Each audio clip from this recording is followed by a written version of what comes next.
The weight of steel and softness. The first time Officer Maya Chen saw inmate number 47829 stumble during the morning count, bloodied knuckles hidden beneath her sleeves. Something inside her chest cracked open like a fault line she didn't know existed.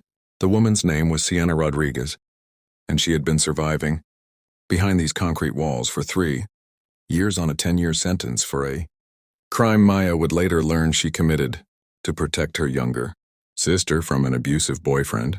That morning, as Sienna raised her dark eyes to meet Maya's during roll call, there was no plea for help in them, no desperation, only a quiet resignation that made Maya's throat tighten with an ache she couldn't name. In that moment, surrounded by the harsh clang of metal doors and the acidic smell of industrial cleaner, Maya felt the careful walls she had built around her heart begin to tremble. Maya had been working at Riverside Women's Correctional Facility for 4 years, long enough to know that getting involved meant getting hurt, long enough to understand that every regulation existed for a reason. She had watched other guards cross invisible lines and lose their careers, their reputations, sometimes their freedom. She had promised herself she would be different, professional, detached. She would do her job with fairness and compassion, but never let anyone in. Yet here was Sienna, 28 years old with paint-stained fingers from the art therapy program, who read philosophy books from the prison library and sketched portraits of other inmates that somehow captured not just their faces but their souls. Sienna moved through the facility like a ghost, helping younger inmates navigate the brutal social hierarchies, diffusing conflicts with quiet words, and taking punishments meant for others without complaint. She was the kind of person who made Maya question everything she thought she knew about justice and punishment and the neat categories she had used to organize the world. It started with small things that Maya told herself were nothing more than her doing her job properly. She made sure Sienna got her medication on time when the nurse's station was backed up. She looked the other way when Sienna stayed in the library past curfew, knowing that those books were the only thing keeping her sane. She placed an extra blanket on Sienna's bunk during the winter months when the heating system failed and the administration was too slow to fix it. Sienna never asked for these kindnesses, never acknowledged them directly. But sometimes Maya would catch her looking, and in those looks was a universe of unspoken words. They were careful, so careful, never speaking beyond what was necessary during the day, maintaining the proper distance that regulations required. But in those stolen glances across the cafeteria, in the way Sienna's hands would still when Maya walked past during work detail, in the minute adjustments of their bodies in hallways to avoid accidental touch, a language was developing that had nothing to do with words and everything to do with recognition. The night everything changed. Maya was working a double shift because another guard had called in sick. It was past midnight, and she was doing her rounds when she heard crying coming from Sienna's cell.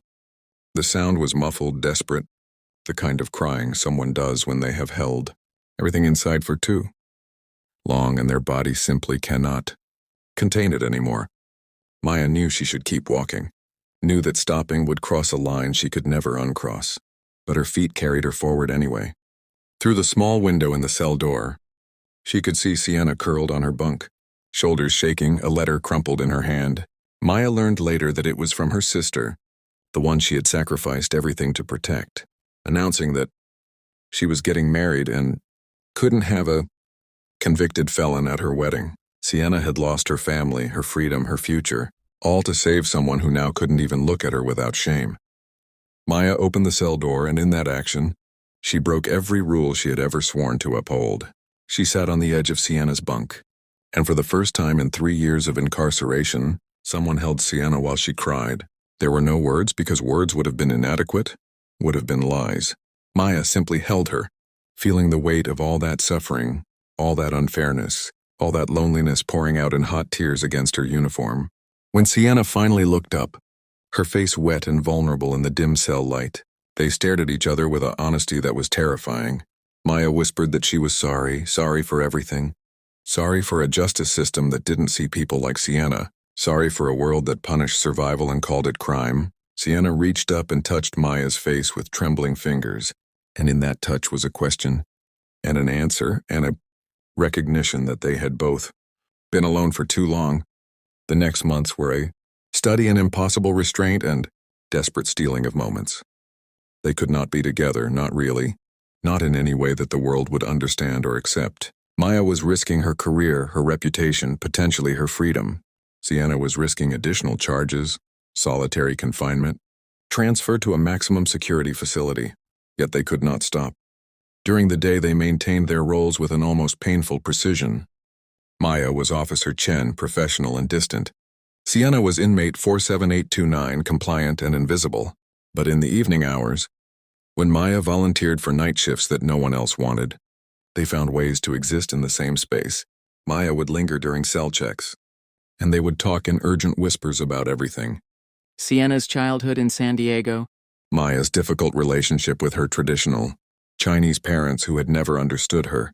Their dreams for futures that seemed impossible from where they stood. Sienna would show Maya sketches she had been working on, including one devastating portrait of Maya herself that captured a sadness in her eyes that Maya had never admitted to feeling. The love that grew between them was not simple or easy or anything, like the fairy tales that existed in the outside world. It was built on stolen glances and hands that could not quite touch during the day. On letters Sienna wrote but could never send that Maya would find hidden in library books. On the agony of watching each other suffer and being unable to offer comfort in front of others. It was Maya standing outside the medical wing while Sienna recovered from an assault by another inmate, forbidden from entering, her hands shaking with rage and helplessness. It was Sienna watching Maya get reprimanded by the warden for being too soft with inmates, knowing she was the reason for that softness and unable to defend her. It was both of them lying awake in their separate spaces, knowing that any future together existed only in the realm of impossible dreams. The crisis came when another guard, Officer Peterson, began to suspect something. Peterson was the kind of man who enjoyed the power his position gave him, who found pleasure in the small cruelties permitted by the system. He started watching Maya and Sienna, noting the pattern of Maya's shift changes, the way her eyes followed Sienna during yard time, the subtle protection she offered. He began making comments, first vague insinuations, then direct accusations. Maya knew that if Peterson reported his suspicions to the warden, there would be an investigation, and any investigation would destroy both their lives. She tried to distance herself from Sienna, forcing herself to walk past her cell without stopping, to avoid eye contact in the corridors, to treat her with the same indifference she showed other inmates. The pain of this separation was physical, a constant ache in her chest that made it hard to breathe. Sienna understood what was happening, understood that Maya was trying to protect them both. But the withdrawal was devastating. She had survived 3 years in prison by numbing herself to everything, by building walls so high that nothing could hurt her. Maya had broken through those walls, had made her feel again, had given her hope that she could be seen and known and loved despite everything she had done and everything that had been done to her. Losing that felt like dying. She stopped eating, stopped sketching, stopped doing anything but the minimum required to avoid punishment. The other inmates noticed, and in the strange ecosystem of prison life, some tried to help while others sensed vulnerability and moved in like predators. Maya watched from her enforced distance, her heart breaking with every day that passed, knowing that her attempt to save them was destroying the person she loved. The resolution came not from courage but from desperation. Maya was working a shift when she heard an alarm from Sienna's cell block. She ran, her heart in her throat, and found Sienna in the infirmary, weak from malnutrition and dehydration, her wrists bandaged from an attempt that the official report would call an accident, but that everyone knew was something else. Maya sat by her hospital bed, no longer caring who saw or what they thought, holding Sienna's hand and making a choice. She requested a private meeting with the warden, a woman named Sarah Blackwood, who had a reputation for fairness and a past that few people knew about. In that office, Maya confessed everything, expecting termination, expecting criminal charges, expecting her life to implode. Warden Blackwood listened in silence, her face unreadable. When Maya finished, the warden was quiet for a long moment before speaking. She told Maya that she had suspected, that she had been watching, that she had been waiting to see what choice Maya would make. She explained that 20 years ago, she had been a young guard who had fallen in love with an inmate in a different prison, that she had lost her job and nearly lost herself because of it. She said that the system was broken, that it turned human beings into numbers and punished love as if it were a crime. but that she also had a responsibility to maintain order and safety. Then she made Maya an offer. Sienna had 8 months until her parole hearing.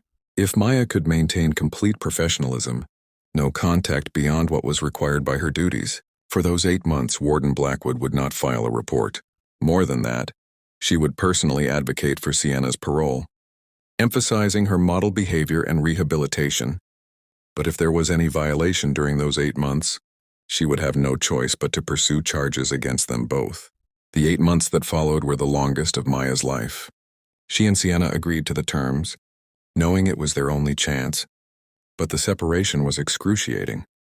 They could not speak, could not touch, could not even acknowledge each other, beyond the formal interactions required by prison protocol. Maya watched from a distance as Sienna grew stronger, as she returned to her art, as she prepared for the parole. Hearing that would determine whether she would have a chance at freedom. Sienna threw herself into every rehabilitation program available, earning certificates, taking classes, building a record that would support her case. They communicated only through Warden Blackwood, who passed messages with a gentleness that suggested she understood exactly what they were sacrificing. The day of Sienna's parole hearing, Maya was not allowed to attend, was not allowed anywhere near the proceedings. She worked her shift in a fog of anxiety, unable to eat, unable to focus, checking the clock every few minutes. When her shift finally ended, she found a note in her locker, placed there by Warden Blackwood. It contained a single word: approved. Sienna would be released in 30 days, with parole conditions that included regular check-ins, employment requirements, and strict behavioral standards, but she would be free. Those final 30 days were both torture and strange gift. Maya and Sienna could see the end of their separation approaching, could begin to imagine a future that existed beyond these walls. They still could not be together, not yet, but knowing that freedom was coming made the waiting bearable. Maya spent those days planning, finding Sienna a job through a friend who ran a community art center, securing her a spot in a halfway house, building the framework of a life she could step into. Sienna spent those days preparing herself for a world she had not been part of for almost 4 years, scared and hopeful in equal measure. If this story has touched your heart, if you believe in second chances and the power of love to survive, even the most impossible circumstances, please take a moment to like this video, share it with someone who needs to hear this message, and subscribe to our channel. Your support helps us continue telling stories about real people, real struggles, and real love. Every like and share reminds us that compassion still exists in this world. The day of Sienna's release, Maya was not there at the gates. They had agreed that she would stay away, that they needed to be careful, that Sienna needed to establish herself, prove to her parole officer that she was serious about rebuilding her life. For 6 months they did not see each other. Maya continued working at the prison, watching other inmates, other stories, other heartbreaks, carrying the ache of Sienna's absence like a stone in her chest. Sienna worked at the art center, attended her parole meetings, lived in the halfway house, and slowly, carefully built a life. They communicated through letters, old-fashioned and careful. Nothing that could be used against them, just words on paper that spoke of ordinary days and extraordinary longing. When they finally met again, it was at a coffee shop far from the prison, far from anyone who might know them. Sienna was waiting at a corner table, her hands wrapped around a mug, her hair longer than it had been, her eyes carrying a nervousness that made Maya's heart ache. Maya walked in, and for a moment, they simply looked at each other, seeing each other in civilian clothes in a normal place, as two regular people who had somehow survived something impossible. When they finally touched, just their hands across the table, the relief was so intense it brought tears to both their eyes. They talked for hours, catching up on everything and nothing, making plans that felt both fragile and precious. Please take a moment to comment below with your thoughts on Sienna and Maya's journey. Have you ever had to fight for love against impossible odds? Have you ever believed in something even when the whole world told you it was wrong? Your stories and reflections matter to us and to everyone who reads them. The story of Maya and Sienna did not end with a perfect fairy tale, because real life rarely does. Sienna's parole continued for 3 more years, and during that time they had to be careful, had to navigate a system that still viewed their relationship with suspicion. Maya eventually left the correction system, unable to continue working in a place that held so many painful memories. and found work as a counselor for formerly incarcerated individuals. Sienna's art began to gain recognition, her paintings of prison life raw and honest and deeply moving. They moved in together after Sienna completed parole, in a small apartment in a city where no one knew their history, where they could simply be two women who loved each other, who had survived something most people could never understand. Years later, when people asked how they met, they would tell a simplified version of the truth, omitting the details that were too complicated, too painful, too intimate to share. But between them, they carried the full weight of their story, the impossibility of it, the courage it required, the love that had somehow survived steel bars and concrete, walls in a system designed to keep people separate and broken. They learned that love is not always enough, but sometimes, when combined with patience and sacrifice and faith in something larger than yourself, it can be. They learned that freedom is not just the absence of walls, but the presence of someone who sees you completely and chooses to stay. They learned that the heart is more resilient than anyone gives it credit for, that it can be broken and break again and still find ways to open. On quiet evenings, they would sit together on their small balcony, Sienna sketching while Maya read, their legs intertwined, their silence comfortable and full. Sometimes Sienna would look up from her drawing and catch Maya watching her, and in Maya's eyes would be the same look from that first morning during count, the crack in the carefully constructed walls, the recognition of something precious and breakable and absolutely worth protecting. And Sienna would reach over and take her hand, their fingers interlacing with the ease of practice, and they would sit that way as the sun set. Two women who had found each other, in the last place anyone would think to look for love, who had fought for each other when fighting seemed impossible, who had built something beautiful from the wreckage of broken systems and broken lives. Their love was not the kind that got celebrated in movies or written about in magazines. It was quieter than that, harder one, marked by scars that would never fully heal. But it was real and it was theirs and it had survived. And in the end, perhaps that was the greatest victory of all.